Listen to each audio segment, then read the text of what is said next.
జీవన జవలీలు జాలువార కవి గాయక వైతాళిక కలలా మంజీరాలు జాతిని జాగృత పరిచే గీతాల జనజాతర అనునిత్యం నీ గానం అమ్మ నువ్వే మా ప్రాణం జై తెలంగాణ జై జై తెలంగాణ పోతనది పురిటి గడ్డ రుద్రమది వీరగడ్డ గండర గండడు కొమురం భీముడే నీ బిడ్డ కాకతీయ కళా ప్రభల కాంతిరేఖ రామప్ప గోలుకొండ నవాబుల గొప్ప చరిత చార్మినారు జై తెలంగాణ జై జై తెలంగాణ.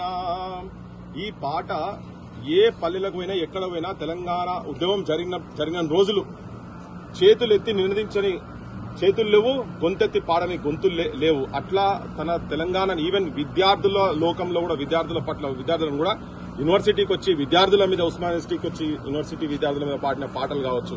కేవలం అంటే ఇటువంటి పాటలతోటి తెలంగాణ జనం చాలా అట్రాక్ట్ అయ్యి తెలంగాణ వాదాన్ని నినాదాన్ని వాళ్ళ గుండెలలో తీసుకుంటేందుకు అంశాలను వాళ్ళ గుండెలలో జొప్పిస్తేందుకు ఇటువంటి చాలా మంది కళాకారుల దాంట్లో తన కూడా ఎక్కడ నేను కూడా సెకండ్ అని కాకుండా ఫస్ట్ నెంబర్ లో ఉన్నటువంటి వ్యక్తి అందశ్రీ.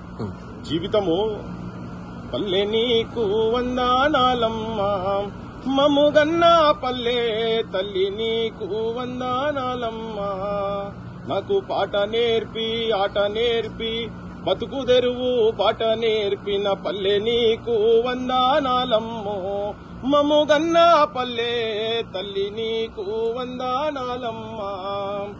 ఆ పల్లెలలో తిరుక్కుంటా అంటే తన చిన్నప్పటి నుంచి తన జీవితాన్ని మొత్తం గొడ్లగాసిన కాడికెళ్లి జీవితాన్ని అలసిపోయి పండుకున్నప్పుడు ఇసుక దిబ్బల మీద నేను పండుకున్నాను పానుపైన ఇసుక దిబ్బలని చెప్పి తన జీవితాన్ని మొత్తం ఒక పాట రూపంగా కూడా తీసుకొచ్చిన వ్యక్తి. అంటే ఏ పాఠశాలలకు ఎక్కడికి పోకపోయినా ఇలా యూనివర్సిటీలో డాక్టరేట్ ఇచ్చే స్థాయికి ఆయన వ్యక్తిత్వం ఎదిగింది. ఎప్పుడు పొద్దున్న లేస్తే దాదాపు ఒక 30-35 ఏళ్లు పొద్దున్న లేస్తే ఉస్మానియా యూనివర్సిటీ గ్రౌండ్ లో తిరిగేది. అందశ్రీ కేవలం తెలంగాణ మాబోటోలమే మన జనాలే కాకుండా ఉస్మానియా గాలి కావచ్చు, చెట్లు కావచ్చు, కొమ్మలు కావచ్చు, ఆ బంగ్లాలు కావచ్చు, అవి కూడా మా అందశ్రీ ఎక్కడున్నాడు, అందశ్రీ జాడెక్కడని అడిగేటువంటి స్థాయిలో ఆయనకు ఆ యూనివర్సిటీలో ఎప్పుడు చెప్తుండేది, నానా మీరు ఇక్కడికి వచ్చి పీజీలు చేశారు, పిహెచ్డీలు చేశారు, కానీ నేను నాకు చదువుకునే అవకాశం దొరకలేదు. నేను ఇక్కడ దాకా నేను యూనివర్సిటీలో తిరుగుతుంటే నాకేదో సంతృప్తి పడినట్టుగా అనిపిస్తున్నది అని చెప్పని.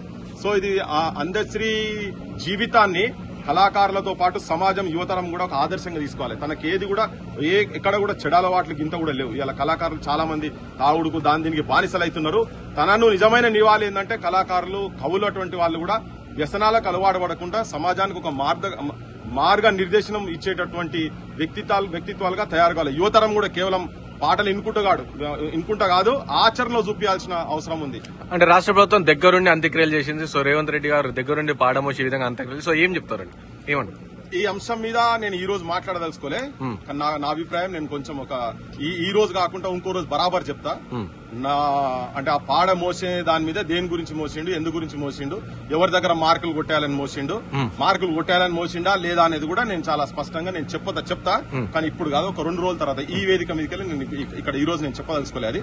కానీ బరాబర్ నా అభిప్రాయం వేరే ఉన్నది. దాని విషయంలో నేను మాట్లాడతాను. అంటే ప్రభుత్వం కూడా కొడుకుకు ఉద్యోగం ఇవ్వడం గానీ స్మారక స్తూపం కట్టడం గానీ చేస్తామని చెప్తుంది కదా. It's welcome gesture. అక్కడ మటుకు మాత్రం వెల్కమ్ జెస్చర్, దాన్ని స్వాగతించడం.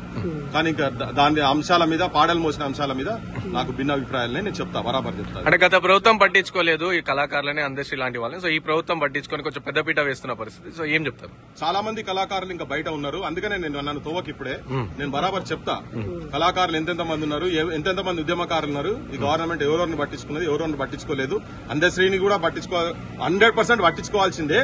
కానీ ఎందుకు పట్టించుకున్నది? మరి 2 ఏళ్ళు అవుతున్నది కదా, 2 ఏళ్ళు అదే పేదరికంలో ఉండే కదా ఆ ఇంట్లో. ఇప్పుడు ఇచ్చిండ్రు. సరే, నేను మళ్ళాగే నేను ఇప్పుడు మాట్లాడగాను, బరాబర్ దీని మీద నేను మాట్లాడతా. అందశ్రీ చెప్పిన మాటలు చెప్పుకుంటూనే చెప్తా. అది కూడా అంటే ఆ వేదిక ఎక్కడ చూడొచ్చు మేము ప్రత్యేకంగా మాట్లాడే వేదిక? ఒక 2-3 రోజులు ఆగండి, చెప్తా. అవసరమైతే మీ అందరిని పిలిచి కూర్చోబెట్టి చెప్తా. జనంకు కొన్ని వాస్తవాలు చెప్పాల్సిన అవసరం ఉంది. అదే అందశ్రీకి నిజమైన నివాళి ఏంటంటే ఉన్నది ఉన్నట్టుగా చెప్తేనే అందశ్రీకి నిజమైన నివాళి. సో నేను అందశ్రీ పాటను నడిచేటోని కాబట్టి నేను చెప్తా. ఈవెన్ పాట విషయంలో నీకు ఆంధ్రాకు సంబంధించిన కీరవాణిని జయ జయ తెలంగాణ అతను మ్యూజిక్ డైరెక్షన్ చేసుడు తప్పు, మాకు ఇబ్బంది అనిపించిందని చెప్పి చాలా ఓపెన్ గా చెప్పినాం. అటువంటి వాళ్ళ స్ఫూర్తే, ముచ్చల సత్యనారాయణ గారి స్ఫూర్తి కావచ్చు, గదరన్న స్ఫూర్తి కావచ్చు, అందశ్రీ అన్న స్ఫూర్తితోటే చెప్తున్నా. అదే స్ఫూర్తితోనే బరాబర్ చెప్తా అని చెప్తున్నా. కొన్ని రోజుల్లో చెప్తాను.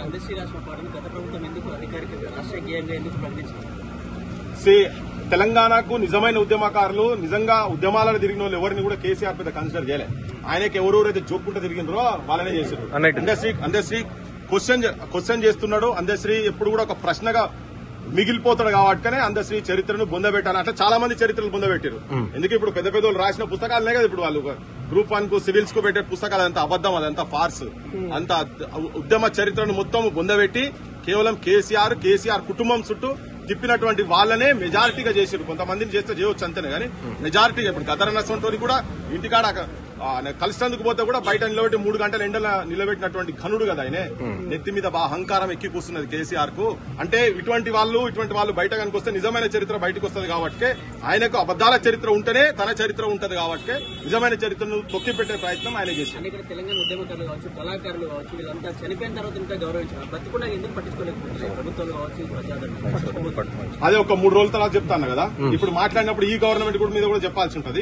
నేను బరాబర్ చెప్తా, ఈ గవర్నమెంట్ మీద చెప్తా, రేవంత్ రెడ్డి ఇంకా వ్యూహం ఏంటి చెప్తా, అన్ని చెప్తా. కనుక నాకు 2-3 రోజులు ఈ వేదిక మీద ఈ సంస్మరణ సభ నేను అది మాట్లాడదలుచుకోలేదు. కానీ నడవని, ఇప్పుడు ప్రస్తుతానికి ఇది నడవని, కానీ ఒక 3 రోజుల తర్వాత నేను బరాబర్ మాట్లాడతాను దీని విషయం. అందశ్రీకి అదే చెప్తున్నా, అందశ్రీకి నిజమైన నివాళి ఏంటంటే ఈవెన్ ఈ కవులు, కళాకారులు, ఉద్యమకారులు, తెలంగాణ గురించి త్యాగాలు చేసినటువంటి కుటుంబాలందరినీ కూడా ఇదే రకంగా గౌరవించాల్సిన ప్రభుత్వాలు రావాలి. చాలా మంది విద్యార్థి యువకులు చాలా నష్టపోయినారు. అకాడమిక్స్ తో పాటు ఆత్మహత్యలు చేస్తున్నటువంటి కుటుంబాలకు కూడా ఇవాళ ఇంకా ఆదరణ పొందినటువంటి పరిస్థితులు ఈ గవర్నమెంట్ లో కూడా. ఆ సిచ్యువేషన్ వచ్చిందాడే అందశ్రీకి నిజమైన నివాళి. యువతరానికి చెప్తున్నా, తన జీవితం మీద, బతుకుల మీద మాట్లాడినటువంటి మాటలు కావచ్చు, పాటలు కావచ్చు, మాయమైపోతున్నాడమ్మా మనిషి అన్నవాడు. అది ఉట్టిగా ఎక్కడ చూసినా ఇలా అంతా అదే వినబడుతున్నది. కానీ అది ఈ షోలో వదిలేసులు కాదు. అది మన లోపల పెట్టుకుని నిజమైన మనిషి లెక్క ఎట్లా రూపాంతరం చెందాలని దాని విషయంలో ఇలా యువకులు మందు దాగుడు బంద్ చేసి, గుట్కాలు, గంజాయిలు ఇవన్నీ పక్కకు పెట్టి అబద్దాలాడు బంద్ చేసి ఇటువంటి వాటిల్లో ఒక ప్రాపర్ లైన్ లో కనుక తీసుకుపోగలిగేది ఉంటే అది నిజమైన నివాళిగా.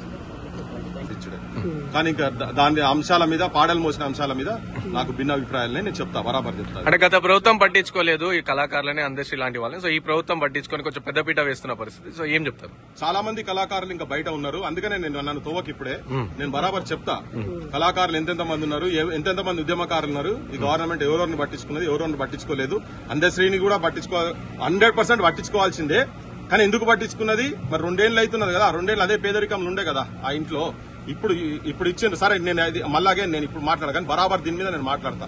అందశ్రీ చెప్పిన మాటలు చెప్పుకుంటూనే చెప్తా. అది కూడా అంటే ఆ వేదిక ఎక్కడ చూడొచ్చు మేము?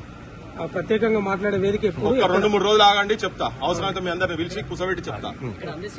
జనంకు కొన్ని వాస్తవాలు చెప్పాల్సిన అవసరం ఉంది. అదే అందశ్రీకి నిజమైన నివాళి ఏంటంటే ఉన్నది ఉన్నట్టుగా